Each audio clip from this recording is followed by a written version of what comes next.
عزیزان من، اصحاب ایمان، خاموشی ایک عمدہ خصلت ہے، سنجیدگی و متانت بھری روش ہے جسے اللہ تعالیٰ نے ان کے لیے حکمت بنایا جن کا عقل و شعور غالب ہے، ان کے لیے حفاظت کا قلعہ بنایا جو علم کی دولت سے مالا مال ہیں، اور ان کے لیے باعث اطمینان ٹھہرایا جن کا ایمان مضبوط ہے۔ بے شک یہ خاموشی ہی ہے جو اصحاب حکمت و بصیرت کا تاج ہے، اہل عقل و دانش کا شیوا ہے، صاحبان ضبط و قوت کا شعار ہے، اور انبیاء کرام علیہم السلام کی سنت مبارکہ ہے۔ چنانچہ نبی کریم صاحب خلق عظیم صلی اللہ علیہ وسلم کے بارے میں آتا ہے، کان النبی صلی اللہ علیہ وسلم یطیل الصمت، یعنی رسول اللہ صلی اللہ علیہ وسلم طویل خاموشی اختیار فرمایا کرتے تھے، اور آپ صلی اللہ علیہ وسلم نے موقع محل کی مناسبت سے خاموشی کو ایمان کی علامت قرار دیا ہے۔ چنانچہ آپ صلی اللہ علیہ وسلم کا ارشاد ہے،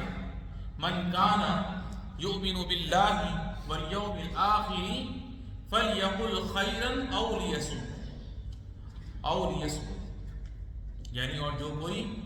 اللہ اور آخرت کے دن پر ایمان رکھتا ہو وہ اچھی بات زبان سے نکالے ورنہ خاموش رہے۔ میرے بھائیوں، خاموشی اہل علم و دانش کی وصیتوں کا نچوڑ ہے۔ حضرت ابو درداء رضی اللہ عنہ نے فرمایا، تعلم الصمت کما تتعلمون الکلام، یعنی جیسے تم کلام کرنا سیکھتے ہو ویسے ہی خاموش رہنا بھی سیکھو۔ اور کہا گیا ہے کہ اہل حکمت و بصیرت کا اس بات پر اتفاق ہے کہ خاموشی حکمت کا سرچشمہ ہے، لہذا سمجھدار مومن جانتا ہے کہ اسے کب بولنا ہے اور کب خاموش رہنا ہے۔ چنانچہ خاموشی اسی وقت قابل تحسین ہے جب گفتگو میں کوئی نمایاں فائدہ نہ ہو، کوئی واضح مصلحت نہ ہو، یا کوئی ظاہری بھلائی نہ ہو، وگرنہ خاموشی قابل مذمت ہے۔ اللہ رب العزت کا فرمان ہے، لا خیر فی کثیر من نجواہم الا من امر بصدقۃ او معروف او اصلاح بین الناس، یعنی لوگوں کی خفیہ سرگوشیوں میں اکثر کوئی بھلائی نہیں ہوتی، ہاں مگر ایسا کیا جائے صدقہ کرنے کے لیے، یعنی صدقہ خاموشی سے کیا جائے، یا کوئی نیک کام کرنے کے لیے، یا لوگوں میں صلح کرانے کے لیے۔ اور ایک موقع پر جب رسول اللہ صلی اللہ علیہ وسلم سے خیر و بھلائی کے دروازوں کے بارے میں سوال کیا گیا تو آپ صلی اللہ علیہ وسلم نے متعدد امور ذکر فرمائے اور پھر ارشاد فرمایا، وَخَيْرٌ مِّن ذَلِكَ الصَّمْتُ إِلَّا مِنْ خَيْرٍ، یعنی اور ان سب سے بہتر یہ ہے کہ خاموش ہو مگر خیر کی بات کے لیے، یعنی اگر کوئی بات اچھی ہے تو کرو۔ میرے بھائیوں، اکثر و بیشتر انسان کی اپنی گفتگو اس کے لیے ندامت و پشیمانی کا سبب بنتی ہے، جبکہ ایسا بہت کم ہوتا ہے کہ اسے اپنی خاموشی پر خفت کا سامنا کرنا پڑے، کیونکہ خاموشی علم رکھنے والے کے لیے زینت ہے اور بے علم کے لیے پردہ ہے۔ غور و فکر کے لمحات میں عبادت اور قرب الہی کا ذریعہ ہے۔ لا حاصل یعنی جس میں کوئی فائدہ نہ ہو، اس بحث و مباحثے میں صبر و استقلال کا مظہر ہے۔ بڑوں کی مجلس میں عزت و وقار کا سبب ہے، والدین کے سامنے نیکی اور رحمت کی علامت ہے، اور میاں بیوی کے درمیان اختلاف کی صورت میں جھگڑے اور فساد سے بچاؤ کا زینہ ہے، اور تمام خاندانی تعلقات میں محبت و الفت کی بقا کا راز ہے۔ کیا آپ نے اللہ تعالیٰ کا یہ فرمان نہیں سنا؟ فَأَسَرَّهَا يُوسُفُ فِي نَفْسِهِ وَلَمْ يُبْدِهَا لَهُمْ، یعنی تب یوسف نے اپنے دل میں آہستہ سے کہا اور انہیں نہیں جتایا، یعنی یوسف علیہ السلام نے اپنے درد دل اور گیلے شکوے کو ظاہر نہ ہونے دیا، تاکہ بھائیوں کی اخوت و محبت سلامت رہے، اور یہی اصل حکمت و دانائی ہے۔ اللہ کے بندوں، عقل مند مومن جب کسی برے یا شرانگیز کلام کا سامنا کرتا ہے تو وہ اپنے نفس پر قابو رکھتا ہے اور اپنی زبان کی حفاظت کرتا ہے، اپنے رب کے اس فرمان پر عمل کرتے ہوئے جو اس نے اپنے کامیاب بندوں کے بارے میں فرمایا، وَالَّذِينَ هُمْ عَنِ اللَّغْوِ مُعْرِضُونَ، یعنی اور جو بیہودہ باتوں سے منہ موڑنے والے ہیں۔ لہذا خاموشی نہ تو کمزوری کا نام ہے اور نہ ہی شکست کی علامت ہے، بلکہ یہ بلندی اور فضیلت ہے، طاقت کی علامت ہے، انسان کے روب و وقار کی پہچان ہے، باطل سے کنارہ کشی کی راہ ہے، رذائل سے پاکیزگی ہے، اخلاقی سطح سے گری گفتگو سے بچاؤ اور اٹھان ہے، اور اہل ایمان کی صفات سے وابستگی ہے۔ رسول اللہ صلی اللہ علیہ وسلم نے فرمایا، لَيْسَ الْمُؤْمِنُ بِالطَّعَانِ وَلَا اللَّعَانِ وَلَا الْفَاحِشِ وَلَا الْبَذِيءِ، یعنی مومن بہت زیادہ لعن طعن کرنے والا، بد کردار اور فحش گو نہیں ہوتا، بلکہ مومن وہ ہے جو اپنے دین کے اصولوں، اپنے معاشرے کی اقدار اور اپنے وطن کے مفادات کو پیش نظر رکھ کر اپنے کلام کی طرح اپنی خاموشی کا بھی انتخاب کرتا ہے۔ وہ اپنی گفتگو،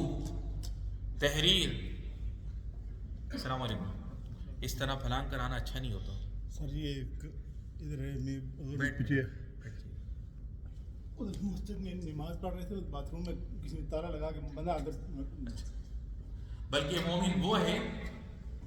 جو اپنے دین کے اصولوں، اپنے معاشرے کی اقدار اور اپنے وطن کے مفادات کو پیش نظر رکھ کر اپنے کلام کی طرح اپنی خاموشی کا بھی انتخاب کرتا ہے۔ وہ اپنی گفتگو، تحریر اور جوابات میں وہی کہتا ہے جو اس کے ملک کی عزت و وقار کو بلند کرے، اور ہر اس بات سے خاموشی اختیار کرتا ہے جو اس کی ساکھ کو نقصان پہنچائے، کیونکہ ہر بات رد عمل دیے جانے کے قابل نہیں ہوتی، اور نہ ہر موقع پر جواب دینا ضروری ہوتا ہے۔ یا ایھا الذین آمنوا اطیعوا اللہ واطیعوا الرسول واولی الامر منکم، اقول قولی ھذا واستغفر اللہ لی ولکم فاستغفروہ انہ ھو الغفور الرحیم۔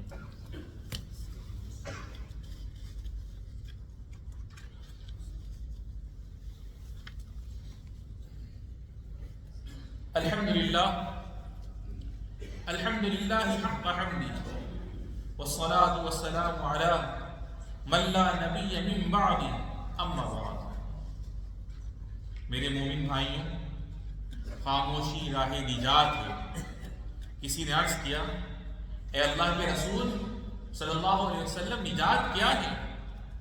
آپ صلی اللہ علیہ وسلم نے فرمایا، امسک علیک لسانک، یعنی اپنی زبان پر قابو رکھو، اور بندہ مومن خاموشی ہی کے ذریعے رب تعالیٰ کی رحمت حاصل کر لیتا ہے۔ رسول اللہ صلی اللہ علیہ وسلم کی اس دعا کی برکت سے رحم اللہ عبدا تکلم فغنم او سکت فسلم، یعنی اللہ اس شخص پر رحم فرمائے جس نے بات کی تو اجر پایا، یا خاموشی اختیار کی تو سلامتی میں رہا، کیونکہ خاموشی سلامتی کی کنجی ہے، یہ محبت کا دروازہ کھولتی ہے اور فتنوں کے دروازے بند کرتی ہے۔ بسا اوقات ایک خاموشی جھگڑوں کی آگ بجھا دیتی ہے، جبکہ زبان سے نکلا ایک جملہ اختلافات کے انگارے بھڑکا دیتا ہے۔ لہذا میرے بھائیوں، جب غصے کی موجیں سرکش ہونے لگیں تو خاموشی کے ساحل پر جا نکلیے اور اپنے نفس کو اس کا عادی بنا دیں، اسے اپنے گھر میں، اپنی ملازمت میں، اپنے لین دین میں، اپنی آمد و رفت میں اپنا طرز عمل بنا لیں۔ رسول اللہ صلی اللہ علیہ وسلم نے فرمایا اذا غضب احدکم فلیسکت، یعنی جب تم میں سے کوئی غصے میں آ جائے تو اسے چاہیے کہ خاموشی اختیار کر لے، کیونکہ خاموشی احمقوں اور اشتعال دلانے والوں کے لیے سب سے تسلی بخش جواب ہے۔ جیسا کہ کسی شاعر نے کیا خوب کہا ہے، اذا نطق السفیہ فلا تجب فخیر من اجابتہ السکوت، یعنی جب کوئی بے وقوف بولے تو اسے جواب نہ دو، کیونکہ خاموشی اس کو جواب دینے سے بہتر ہے۔ اور بھلا کیسے نہ ہو، ایک شخص نے سیدنا ابوبکر صدیق رضی اللہ عنہ کو گالی دی تو وہ خاموش رہے۔ اس وقت نبی کریم صلی اللہ علیہ وسلم نے تشریف فرما تھے، اور جب ابوبکر رضی اللہ عنہ نے اس کے جواب میں کچھ کہا تو رسول اللہ صلی اللہ علیہ وسلم اس مجلس سے اٹھ گئے۔ جناب ابوبکر صدیق رضی اللہ عنہ نے عرض کیا، اے اللہ کے رسول صلی اللہ علیہ وسلم، وہ مجھے برا بھلا کہتا رہا تو آپ صلی اللہ علیہ وسلم تشریف فرما رہے، لیکن جب میں نے جواب دیا تو آپ اٹھ گئے۔ تو آپ صلی اللہ علیہ وسلم نے فرمایا، بات یہ ہے کہ تمہارے ساتھ ایک فرشتہ تھا جو تمہاری طرف سے جواب میں کہہ رہا تھا تو جھوٹا نہیں، جب تم بولے تو شیطان آ بیٹھا اور مجھے یہ گوارا نہ ہوا کہ میں ایسی مجلس میں بیٹھا ہوں۔ سبحان اللہ۔ اللہ رب العزت سے التجا ہے کہ رب العالمین ہمیں زیادہ سے زیادہ بلا وجہ گفتگو کرنے سے محفوظ فرمائے اور ہمیشہ اچھی بات کہنے یا خاموش رہنے والا بنائے۔ ہمیں ہمارے والدین، بہن بھائی، بیوی بچوں کو رب العالمین صحت و سلامتی اور عافیت والی زندگی عطا فرمائے، اور جن کے والدین اور بہن بھائیوں میں سے جو بھی تیری بارگاہ میں چلے گئے رب العالمین ان سب کو بے حساب بخشش و مغفرت فرما۔ اللہم اجعلنا ممن اذا تکلم غنما واذا سکت سلما، وصل یا ربنا علی سیدنا محمد وعلی آلہ وصحبہ وسلم، وارض اللہم عن ابی بکر وعمر وعثمان وعلی وعن سائر الصحابة الاکرمین۔ اللہم